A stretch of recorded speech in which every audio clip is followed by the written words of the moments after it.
Guys, today I come with you talking about an extremely regrettable, unknowledged decision. So, if you've been following me from the beginning, when I decided to start buying and selling cards, I had one of the luckiest buys. I did not realize 100% how lucky it was. So, one of my first buys when I started buying and selling was 8 PSA 10 Japanese Pokemon cards, and this is one of them. And they already came also in a nice extra plastic wrap. It is my first PSA cards I've ever seen or held. It was super awesome. I got them for an incredible deal. I didn't notice that they didn't have a rarity symbol. Well, I didn't think anything of it because I had several Japanese cards that were not PSA graded. It seemed normal to me that the Japanese cards didn't come with the rarity symbol. I didn't realize that was considered a misprint. I had already sold 6 of these 8 PSA 10 cards at non-misprint value. I made a profit still, and then I relabeled the cards that I had left. This one in my Sabrina Alakazam, PSA 10, no rarity symbol. These still haven't sold, luckily, because I just found out that the original Japanese cards, the older ones, any card that's before E-Series Japanese, the no rarity symbol does not mean it's a misprint. It means it's first edition. I just sold 6 hollow PSA 10s. Granted, they're Japanese, but they are first edition PSA 10 cards at like a fourth of what they would have been first edition. I still made a profit. Lesson learned. Something for you guys to know. If it's before E-Series and it's Japanese, it isn't a misprint. No rarity symbol, Japanese cards, means first edition. I want to shoot myself in the foot, but we move on. I digress.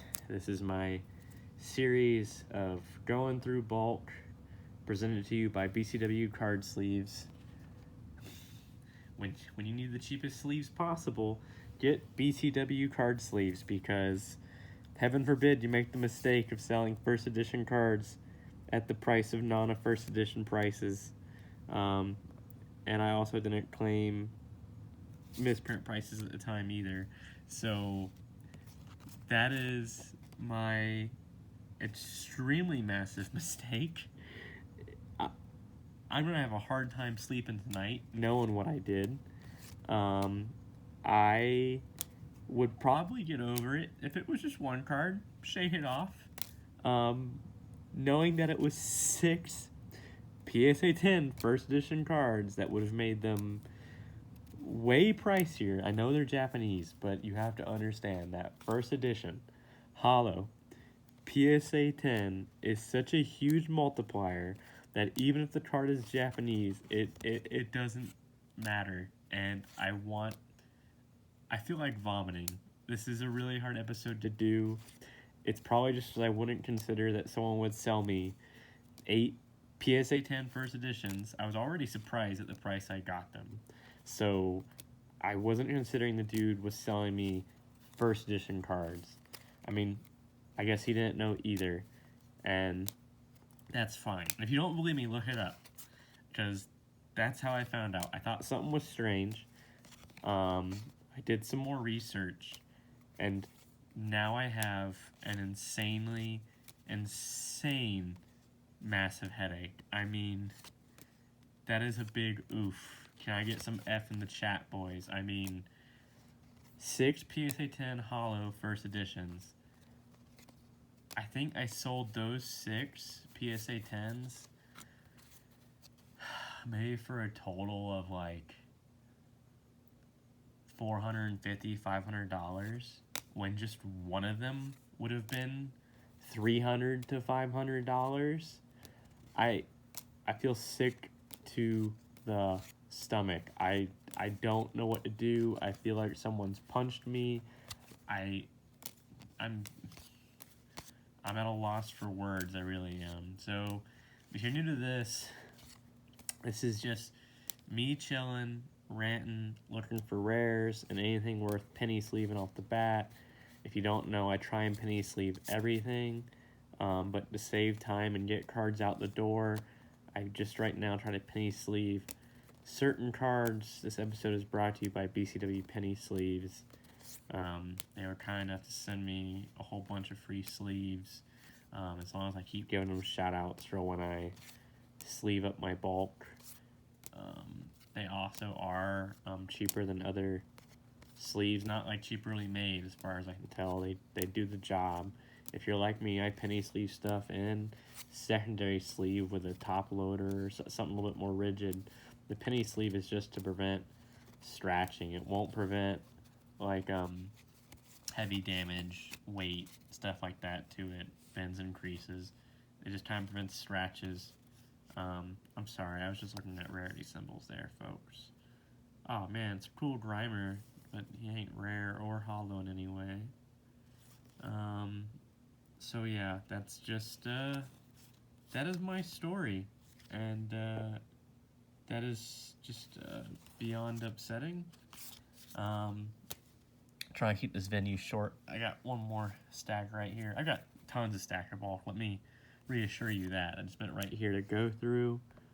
I usually hold the cards close because I just I can't hardly see anything through the camera. I don't have like a fancy dancy camera. It's just an iPhone. I guess better than an Android. I don't know. Argue with me, I guess. Don't argue with me. I don't know. If you don't know, we do card giveaways. When we hit 50 subs, we have a giveaway. And then as we go from there, we'll do another giveaway when we hit like 100 subs probably. Really want to try and keep growing in there. Yeah, as much as this is just my bulk sleeve episode, and man, it does not seem like there has been anything worth sleeving. I sleeve Pikachu, so Pikachu have their own collectability. Like that's an easy one to spot off the bat. I'm looking for just anything that has the rare black star or some sort of foil, because that's also an easy. There are always cards like misprints or cards that people are just looking for that have high collectability just because they're cool, or people just really want them, and I'll have to look those up later. Right now, so just sorting out if there's any hidden cards that this person gave me in bulk in good faith. It really sucks that this Clefable is not a rare. That's disappointing. So, yeah, I do have another. I got a pretty big unboxing video coming at some point. I ordered a mystery box off eBay for Pokemon, so that'll be fun. Supposed to be fairly big, is what the description said. So we'll see how true that is. Taking a risk there, a little gamble. I've got some sales popping off on eBay, so that lets me do things for making other videos. Sorry, my camera doesn't focus fast enough. I need to get a better phone. That'll be another upgrade for the series. Let me know how you feel about bulk. Do you think bulk should ever be bought, or should it just be ignored? I mean, I've got so much at this point, I really don't want any more of it. If people, try and give me good faith bulk, I'll kind of be like, hey, can you just, like, knock off, like, however much the bulk would be, like, $10, $20. Usually bulk doesn't come more than that. This dude basically gave me, like, $200 worth of bulk for cards he was already selling me. He was basically getting out, is what he told me, which is the common thing you get. People get out and they want to give you their bulk. They just want to get rid of all their cards, make space, get some money in the meantime to make up for what they paid for the cards. Starting to get quite a few Pikachus, which is fine. It's fine. So that kind of concludes this episode. Just gonna sleeve these bad boys up and eventually sleeve up the other cards when I resort through them one day. It's gonna be a while. So out of all that bulk, in my opinion, right off the bat, it's all three different Pikachus too, so that's kind of cool instead of it being all the same. And as I said, the 50 sub giveaway, these are the cards. We have a original base set 1 Beedrill, a Fire Energy, a Dodrito, a Fossil Aerodactyl, a Kakuna base set 1, a Metal Energy, and a Bagon. So if you want a chance to win those, because it's all going to one winner, make sure you like, share, and subscribe, and learn from my terrible, terrible mistakes of selling first edition cards for way, way, way less than what I should have sold them for. But we live, learn, grow, right, guys? Bye.